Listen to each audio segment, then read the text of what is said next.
Welcome back, everyone. I'm the Bad Luck Gamer, and today we have a interesting mech. I don't know if this video is gonna do all that well either, honestly. Like the Iskander, for instance, but the Nelson mech is an interesting mech. I would have to say it's probably not one of my favorites. It has a very limiting play style, but like every other mech and Lancer, it is really good. It does what it does very, very well. So let's talk about it. So it's a size 1 mech. So not a very particularly big mech, but I think it's perfect and exactly what it wants. Because this is like the skirmisher mech. It's supposed to go in and out of combat rapidly, running around, stabbing people with its war pike, and then jumping out of combat. Its design is very, I don't know. It's one of the few designs in the game that just don't grasp me. It has a very knightly kind of design. You can see like various shields on its chest, and it's got like a tabard and everything like that. I'm sure this mech really suits some people's particular like aesthetic, and especially with how the lore of Lancer is with like the Carrick and Baronies and all that kind of stuff, I can very much see a style of like knightly Lancers out there. So this I think suits that very well. Well, let's talk about what the Nelson is and what it does. So, looking at its attributes here, it has no armor and it has standard health. So, it's kind of with the average armor in the game technically being 1, it's a little squishier than most mechs, but like if you look at general mechs, right? It's like I think it's like the difference between average and median or whatever. Most mechs actually like don't have any armor and it has pretty good HP despite that. So, it's a pretty average mech, I would say, defensively speaking. Not necessarily a frontliner, but also not super squishy where you want to avoid combat altogether. Now, what it's really good at is its evasion. Its evasion is actually pretty high, much higher than the standard, and this is probably one of the key elements. Is it's a mech that, while it's not necessarily super tanky, it's so evasive that it can stay on the front lines pretty easy. And like many of the other IPS North Star mechs, its E defense is a bit on the low side. Not too low. It's actually not as bad as some of the other IPS North Star mechs, but it's still a low. It's still not one of its better strengths. Now, for the heat capacity, it is on the upper end of average, and it does have a pretty short sensor range of 5 hexes, which is not that big. It does have no bonus to its tech attack, but this actually, again, a lot of the IPS North Star mechs actually have like a negative, so it's not a completely hopeless thing. I wouldn't probably use tech actions with the Nelson. It's not really what it's designed for, but you could at least without major penalty. Now it's got on the upper end of the repair capacity, which with a lot of the mechs we've been seeing in a lot of these videos, a lot of mechs I think sacrifice a good amount of their repair capacity for their other features. So this actually does make the Nelson better for longer engagements. It has a really good ability to kind of keep on the battlefield, which I think is something important to note. It has a pretty not bad save either. Again, save being one of those things that a lot of mechs give up for some of their other features. This one, it's average, but still not too terrible. It's actually a pretty fast mech, and it has just below average on system points. So overall, the way this mech seems to be set up is you want to invest in some hull and you want to invest in as much agility as possible. The higher your agility is, the more movement you're going to get and the more bonus to your evasion you're going to get. And since this mech already has a pretty good evasion anyway, you're not going to, it's not going to be a big deal. And with some extra hull, you can take that much more of an extra beating, which can make better use of your repair capacity. But let's look at the frame traits because this is one of the things that really separates a lot of mechs from each other.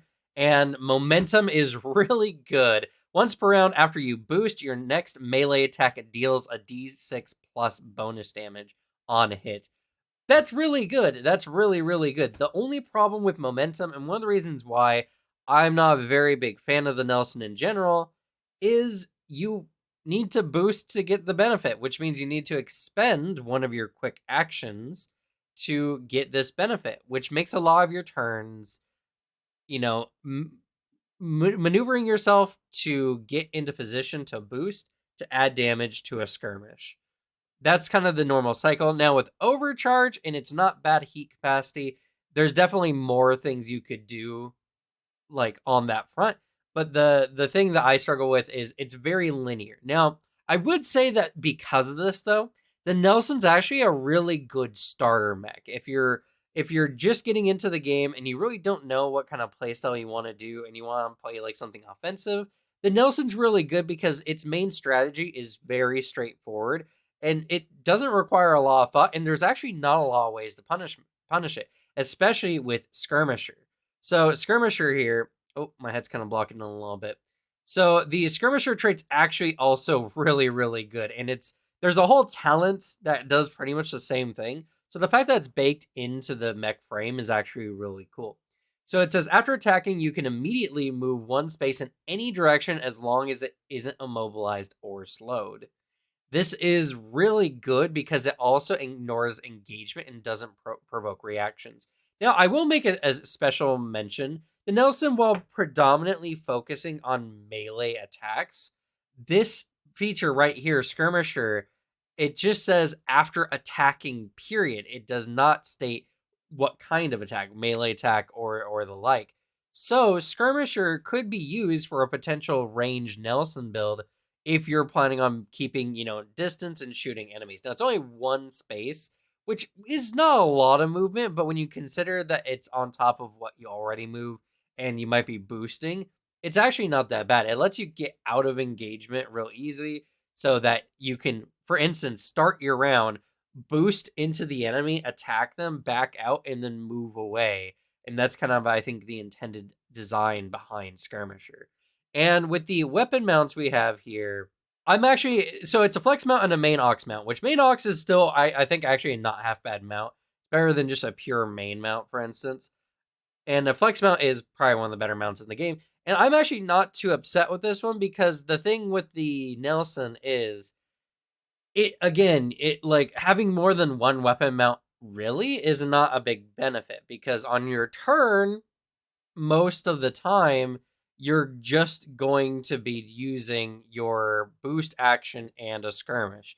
Now, of course, you can boost and then full barrage, which would allow you to use both mounts, and that's actually not too bad. But, with the escalating heat cost of overcharging a bunch, like, you would need to invest in a lot of engineering to kind of help with that. And again, this mech really benefits mostly from like having a high agility to get where it needs to go and having some holes so it can skirmish without nearly as much concern. So it makes it a little stat hungry in that case if you want to go the full barrage route. So this is more just to give you different options for what you want to use. Now let's talk about its perpetual momentum drive. This is a very interesting core bonus here. Let me go ahead and remove my camera. So its active is engage drive, and for the rest of the scene, Skirmisher allows you to move 4 spaces at a time instead of 1 space. So this right here is actually one of the reasons why I really think the Nelson could be made into a good ranged mech as well. Because even though it doesn't have a super long sensor range, that's honestly not a super big deal when it comes to weapons. And being able to move 4 spaces, I mean, you'd be a very evasive mech every time and it says move, so it's not even necessarily like ignoring flight or anything.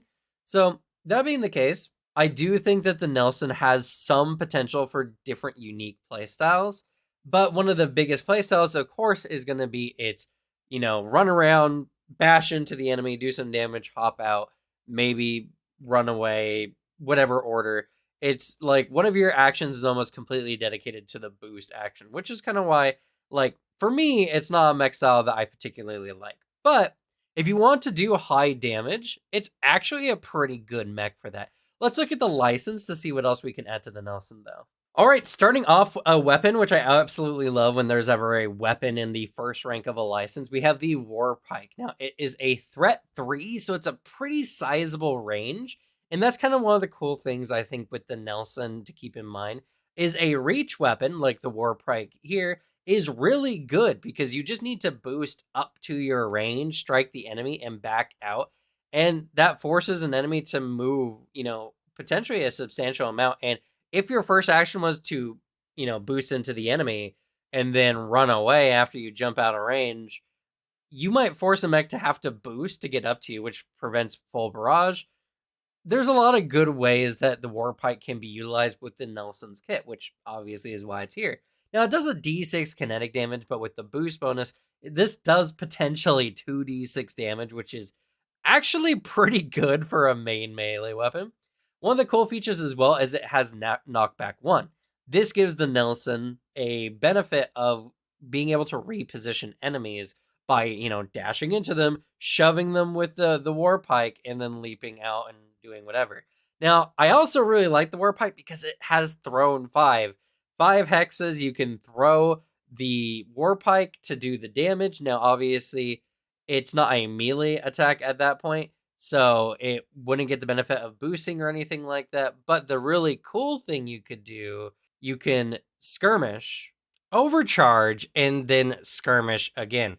Pretty much taking your pike, throwing it into an enemy, boosting into the enemy, picking it up as a free action, overcharge, and then skirmish again to get your bonus. Because the not the skirmish, the, what's it called? I think it was trait, or not trait, charge? Momentum. There we go. So using the momentum feature doesn't say that your next action must be a melee strike. So this being the case, with a cheeky action like this, you can run an attack twice and add an additional 1d6 onto your second strike, which is pretty cool, honestly. And because the Nelson already has a 5 speed, the thrown 5 actually just allows for this at base without even increasing your agility. Overall, I'm super happy with the Warpike. I think this is a really good weapon for the Nelson in general, and a very solid weapon in general, as it's a really good defensive melee weapon. Its massive threat range allows you to either attack at a distance or to keep enemies locked down more easily. So I really, really, really like this particular weapon for the Nelson. And, like, if you're going to pick up Nelson anyway, or it's just kind of like a side option, Warpike's a really good first rank pickup. The other rank one is Bulwark mods, and this is a very good 1-point system. What it does is it just allows you to ignore difficult terrain. Now, it depends on how often difficult terrain comes up in your games. Obviously, that's super relevant to how your GM, I guess, runs the game, or the kind of modules you're running. But the thing about this is, like, it's a really good 1-pointer. Like, if you're full up on system points, you can't select anything else, and you have a choice between, like, some of the basic GMS 1-pointers or this one, this is a pretty solid pickup because you never know when difficult terrain is going to get in your way. And with the Nelson itself being a very agility, movements boosting type mech, being able to keep your momentum, funny enough, is probably the best. Now, I wouldn't pick up 1 rank in Nelson just for this mod, but it's still a really good mod. I think this is a very solid choice. And like I said, it's very simple. It's just exactly what's written on the tin here, which makes it pretty good. All right, at rank 2 here, along with the Nelson mech, we get Thermal Charge, which is a really good weapon mod. Now, it is unique, so you can only apply it to one of your weapons. But for 2 system points, you get a limited 3 additional 1d6 damage onto your attacks. It's just when you hit with a melee weapon as a free action, you can detonate it, dealing an additional d6 explosive damage, which on the Nelson, which already does an additional d6 after boosting, with the additional damage from the thermal charge, you get a huge 3d6 total damage on the enemy, and a d6 of that is explosive damage. It's actually multi-type damage, which is really good. Makes it actually a really good mod in general, because rather than just bonus damage, which normally follows the same type of weapon that it's applied to, this is explosive. So it's not, if it's not on an explosive weapon, it does just 2 different types of damage, which could be really good. Now, this can only be applied to melee weapons, and this is one of the parts about the Nelson that I think is very interesting. The Nelson could go with a dual auxiliary weapon with its flex mount. One of the weapons we're going to look at here is some exploding knuckles that allow it to, pop, pop, and explode the enemy. Now, the reason why I don't think you would use that over just the singular Warpike, for instance, even though technically 2d3 is better than 1d6, is when it comes to armor. So if the enemy has any kind of armor, you want as most damage as you can in a singular hit, because how armor works is for every time the enemy is hit, typically, it reduces the armor amount from the damage. So the more damage you do, the more that's bypassing the armor. So, for instance, in a 1d6 versus two 1d3s, the 1d6 is only getting one of the damage prevented, which means 5 damage is getting through. But the two 1d3s from two auxiliary weapons, for instance, are actually getting 2 damage negated, which means that overall they're doing less damage on armored targets. So the thermal charge here and like putting everything on your main weapon is kind of one of the big ways to play the Nelson. Now, it's not the only way, and obviously you could throw a thermal charge onto like an auxiliary weapon for sure, which allows it to do some more damage. But it's just kind of one of the things that you got to consider with the Nelson is if the enemy is armored, you're gonna want to go with a single hit big attack. If it's not armored though, go ham with the auxiliaries. You know, two auxiliary attacks probably will net you more damage, though it does have a chance of just missing one of the attacks, which is also something to consider. And I do like the fact that this particular system here is a limited 3 rather than limited 2. Most combats, I would imagine, lasts probably around 5 rounds, give or take, depending on how big the map is. So this gives you plenty of opportunities to use it for most of the combat round, with very few going into it. Now, if you invest in some engineering, of course, you'll get some more limited systems, which will work, but I already kind of talked about how the Nelson mostly just wants agility and a little bit of hull. So that's kind of up to you. This is actually really good for other melee mechs, though, especially other melee mechs that might be more heat-based, like the Tokugawa, for instance. So that being the case, I think Thermal Charge is a really good second rank pickup. The other system we get here at rank 2 is Armor Lock Plating. This is a very interesting one, and it brought up a feature that I didn't actually know as a thing. I guess it just didn't really come up. But normally you can't brace while grappling. This does allow you to brace while grappling, but when you do so, the grapple immediately ends, which, I mean, I guess is fair. And it does give some additional benefits to brace. It gives you an additional enemies an additional difficulty to hit you. You can't fail any agility or hull saves or contested checks, which is pretty cool. And you gain immunity to knockback, grapple, being knocked prone, and being moved by any external force smaller than a size 5.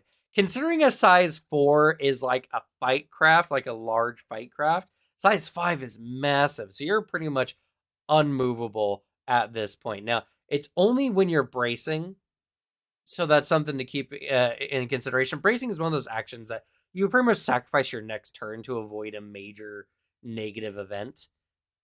That being the case, this is pretty cool. There's, I think, some situations where armor lock plating can be really handy, and especially against other Lancers, this actually might be a lifesaver. There's some really nasty Lancer mechs out there that obviously can do a lot of these kind of actions, and being able to prevent like a very catastrophic event is not too bad.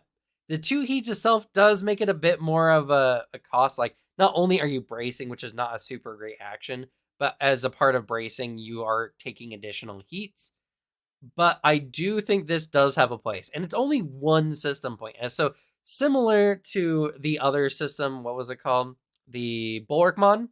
Armor lock plating, I think, is a good one for just in case 1 point mod. And I think like putting it at 1 point makes it much more valuable because it's something that you can pick up when there's nothing else really that's appealing to you to have as a just in case kind of niche mod, which, you know, it very much is. And so 1 point, I think, suits it perfectly. All right, on to rank 3, and we have the Power Knuckles, a threat 1 range, 1d3 plus 1 explosive weapon. This is really good, and considering the Nelson has a flex mount, you can put 2 of these on. You could even see it actually in the Nelson's picture here. You can see, oh, my face is blocking it. You can see these little nubs here. That's going to be the explosive knuckles. A really cool one, and honestly, this is a style of weapon that I think makes it so that having like a actual brawling mech, like a fisticuff style mech, would be super viable with this. 1d3 plus 1 for an auxiliary weapon is actually really good damage. And in addition, on critical hit, the enemy must make a hull save or be knocked prone. making this really good for a bare knuckle brawl mech. If you want to go a pure fisticuff mech, this is actually a really solid weapon to go with. And if you were to put the thermal charges on top of it, I mean, that adds an additional D6, making for one of your weapons anyway to be very, very powerful and hard hitting. I really like the power knuckles. I don't think it's a rank 3 pickup. I would have put this at rank 2 and the mod at rank 3, just, for investment purposes.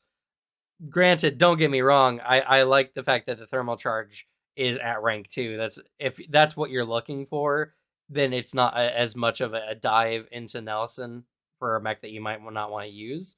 But the power knuckles is like, the power knuckles you're only going to select if you're going the Nelson route anyway, or if Nelson is one of the mechs you want to have on standby and you want to get its full kit for whatever reason. So yeah, power knuckles, pretty cool. I don't know if it's rank 3 worthy, but it's pretty cool nonetheless. And we're here at the final mod, but before I get into it, like always, if you enjoy this kind of content and you want other people to see it, leave this video a like, it really helps out.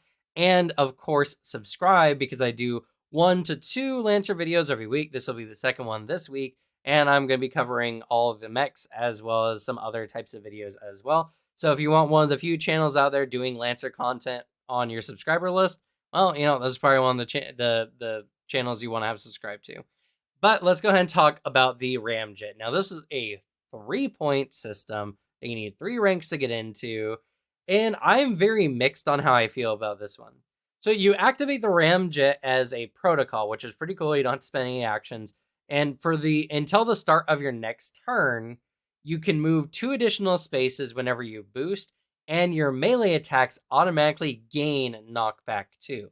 Now, it does not stack. So with the Warpike, for instance, it doesn't give you knockback 3. It just would improve the Warpike to knockback 2, which is not bad for sure, but unless you have a kit very much designed for like running enemies into walls, it's not going to be a super big thing for the Nelson. Now, the weird part about this, and one of the reasons why I don't like it particularly, is when you move during this time, you must move your full speed in a straight line. However, you can stop if you would collide with an obstruction or a hostile character. And you can change direction between separate movements. So, for instance, you can standard move in one direction, and then you can boost in another direction. It's very linear, and the main reason why you would use the Ramjet is to get that +2 spaces on your boost and gain additional knockback, which, again, there are some playstyles that are very orientated around this. There's ways you can build your mech to be absolutely about ramming enemies into obstructions and such. And the Ramjet really facilitates that. But it requires that you are battling pretty much in an open terrain to use this. As, you have to move in straight lines, and you must move your full speed until you come up to an obstruction or a hostile character. I don't know, and one of the weird things about this as well is I don't understand why this Ramjet, which forces you to move your full speed, but then you can just choose to stop just short of running into something or someone, why you couldn't just move up to your full speed at any point. Like, what is actually stopping you from stopping, I guess, if you can just avoid colliding into things anyway? I don't know. And on top of all this, not only is it expensive at 3 system points, but it does 2 heat to yourself. I think I would like this more if this gave you +2 spaces on your movements and boosts. And then when you boost, you gain the knockback 2, rather than just whatever. And it only applies to melee attacks. This is mainly just made for the Nelson, so it can do its Nelson things, but it is very limiting, and the Nelson, which could have a lot more dynamics on how it moves, without the need to move in very straight linear lines. I mean, I'm just not a fan of the Ramjet. I'm gonna be honest here. It just doesn't seem worth, in my opinion. Like, an additional knockback, you can get a mod that can just increase your knockback, or you can just use a weapon that gives you more knockback if that's what you want. 2 extra spaces on your boost is nice, But depending on the size of the battlefield, it's probably mostly unnecessary. Especially because the Nelson already is a skirmisher mech, so it already maintains a pretty like medium range. Getting that 2 extra boost is only good on like first engagement when you're trying to like get up to the enemies. Which I guess that's kind of like the best use of the active the ramjet is when the battle starts, you can just zoom, which is pretty cool, but I don't know. For 3 ranks into the Nelson license, 3 system points, and generating 2 heat to yourself every time you use it, the ramjet I think is just not worth it. If any of these elements were changed, if it was 2 system points for instance, or if it didn't generate heat for yourself, I would be much more I would consider it more, but like most mechs don't get a ton of system points. And especially if you're a upfront combat mech, systems is not something you're going to be investing a ton into. So having extra system points is just something you're lacking. And for something like this that's very niche, that's very specific and limits your movement so heavily, I really can't see a good use for the ramjet. And that's the Nelson license. Overall, like, I'm sorry that this video was mostly just me being like, the Nelson's okay, I guess. But I'm just giving my honest opinion here. I think what it does is really cool. I think the fact that it can just innately boost its damage just by boosting is really good. And thermal charge is a very solid system to pick up. And Warpike is also a really good weapon. For like 1 rank into Nelson, Warpike and Bulwark mods is a pretty solid pickup. Again, not necessarily worth 1 rank just for those 2. But if you want the Nelson as a skirmisher mech, I think it's good. I like its innate skirmisher style and playstyle. I think my biggest problem with the Nelson overall is that it very much motivates you to do a very like 1, 2, 3 style of routine every round, where you're just like, all right, I boost, I stab, I move. I boost, I stab, I move. I boost, I stab, I move. That kind of stuff. Which, again, the Nelson's good. I think the Nelson would be a really good first mech to use if you don't know what you want to use in the game, and it offers a lot of power in doing so. It does a lot of damage while doing this as well, like some of the best melee damage you can get, especially when you add like thermal charge onto it and all that kind of stuff. It also has really good mods for getting out of bad situations. Bulwark mod, really good. Armor lock plating, really good if you are in a really desperate situation. But like Ramjet is such a disappointment. Power Knuckles are really cool, but again, not something I would invest 3 ranks into. Like, I feel bad to say, but like the Nelson license in general feels really good for the first 2 ranks. And then just going something else that can help the Nelson in other ways. Getting the full 3rd rank into this license feels like you're doing it for Power Knuckles and very little else. I don't know. Maybe you all have something different, how you do it differently in your games. Let me know actually down in the comments if you've been able to use Ramjet in a very fun way or a very interesting or powerful way. But for me, it just, I don't know. It doesn't strike my particular fancy. That's just my opinion. If you like the Nelson, I think that's cool. I think the Nelson has a lot of things to offer. It's a really cool knightly kind of mech. I like the design for that purpose. Maybe I would go with a different color scheme, like a purple cape, for instance, would be cool. But I don't know. I think this is a really good mech, but to me, it's kind of mid in a lot of ways. When you have some other really cool mechs, especially within your own license, like the Drake, for instance, or even the Lancaster for support purposes, like this one just feels not as good. But again, let me know. Let me know if I'm wrong. I'm open to critiques in the comments below. Maybe I'm missing something here.